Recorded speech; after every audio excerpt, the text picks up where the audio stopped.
अखण्डमण्डलाकारं व्याप्तमेन चराचरम् तत्पदमदर्शितमेन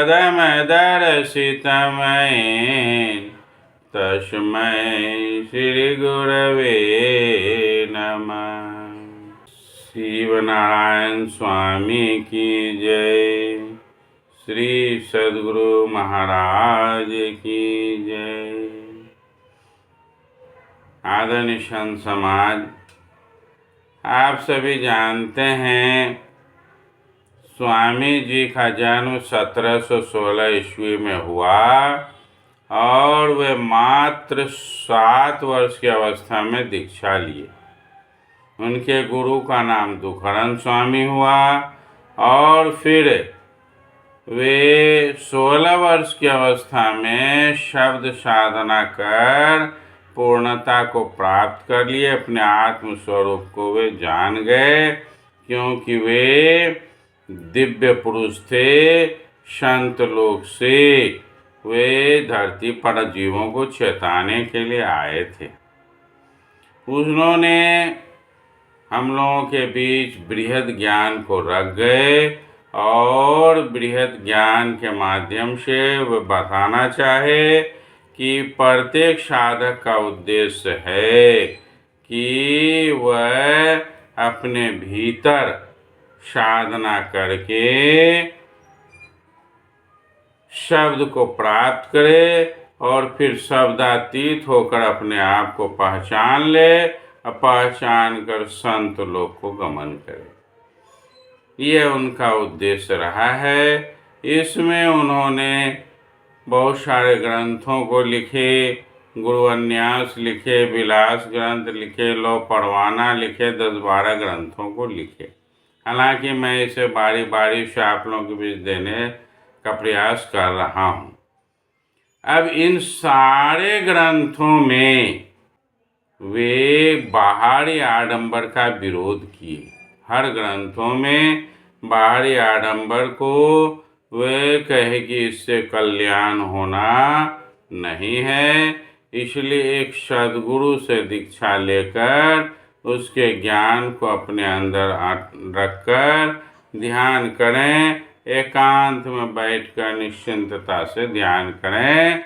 ज़्यादा ढोल पीटने की कोई आवश्यकता नहीं है कि मैं तो बहुत ध्यानी हूँ, मैं तो बहुत ध्यानी हूँ, है ना, मुझे बहुत कुछ आता है। यह सब करने की आवश्यकता नहीं है।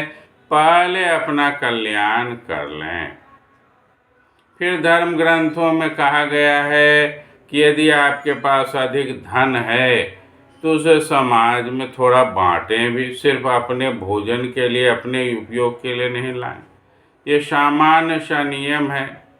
उसी तरह से यदि आपके पास ज्ञान हो गया, ज्ञान का मतलब अभी स्वामी जी बताए कि जिसे शब्द जान लिए, जिसने शब्द को प्राप्त कर लिया, उसे असल में ज्ञान हो गया। तो जब हमें, आपको या साधक को ज्ञान हो गया और वे चाहें कि मैं स्वामी जी के विचारों को यत्र तत्र रखूं ताकि लोग उसे समझे और भटके हुए लोग सही रास्ते पर आएं, ये प्रत्येक शिव नारायणी संत मत के साधकों का कर्तव्य है।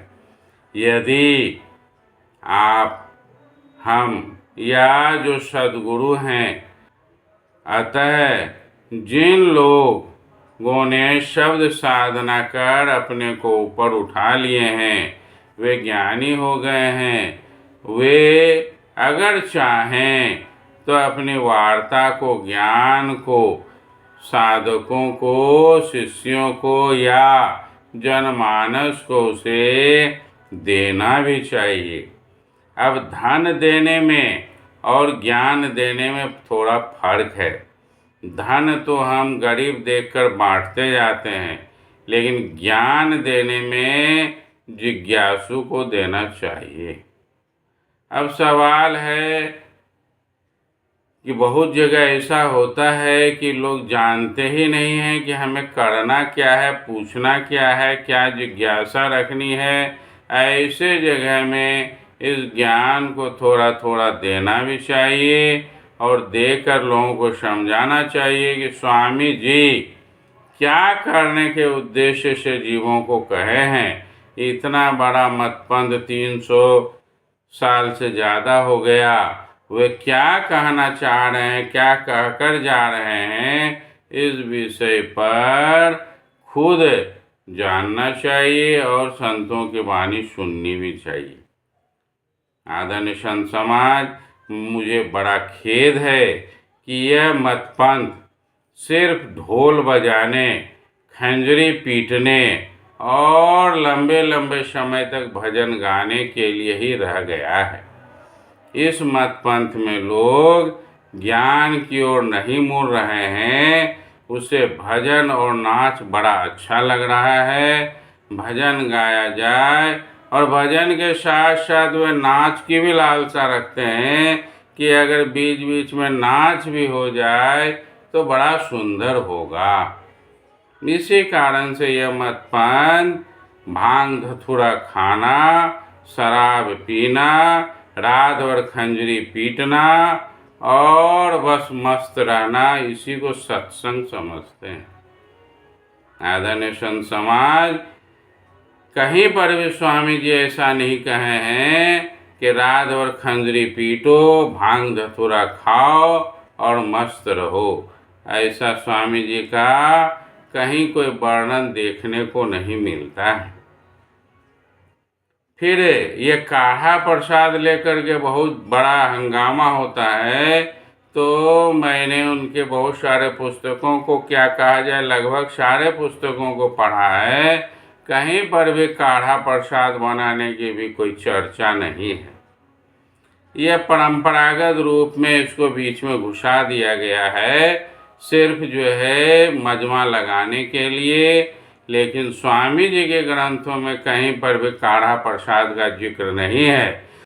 हम कह रहे हैं कि हम शिव नारायणी हैं, अर्थात हम शिव नारायण स्वामी के विचारों का पालन करते हैं।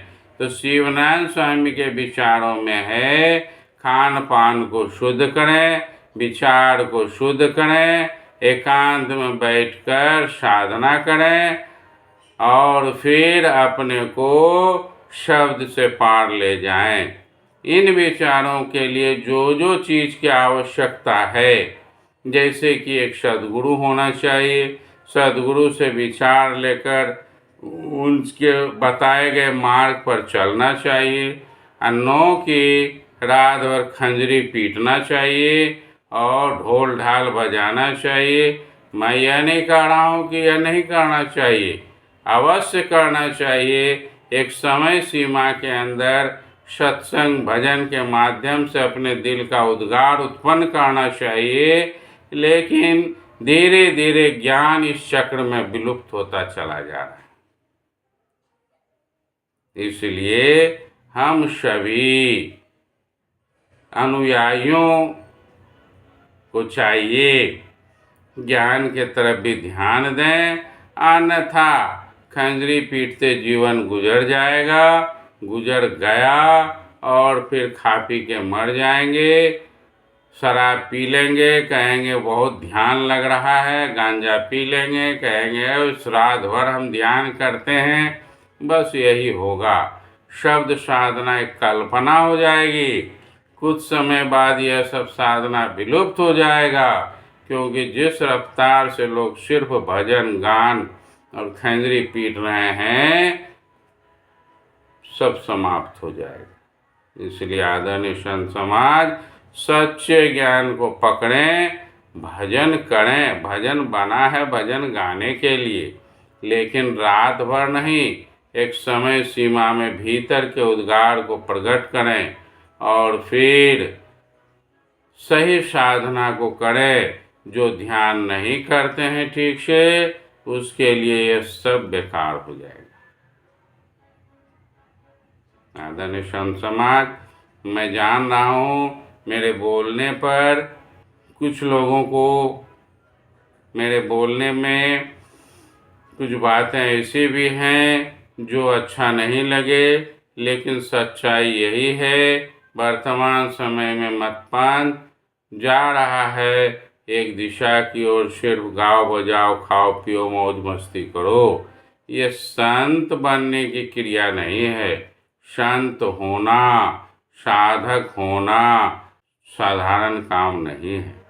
आदरणीय संत समाज, मेरे बोलने में जो त्रुटि हो उसे क्षमा करेंगे, लेकिन मैं चाहता हूँ ये शिवनारायणी संत मतपान का जो ज्ञान है उसे ज्ञान को लोग समझें और एक सच्चा शिवनारायणी होकर अपने जीवन का कल्याण करें और फिर एक अच्छे समाज को उत्पन्न करें।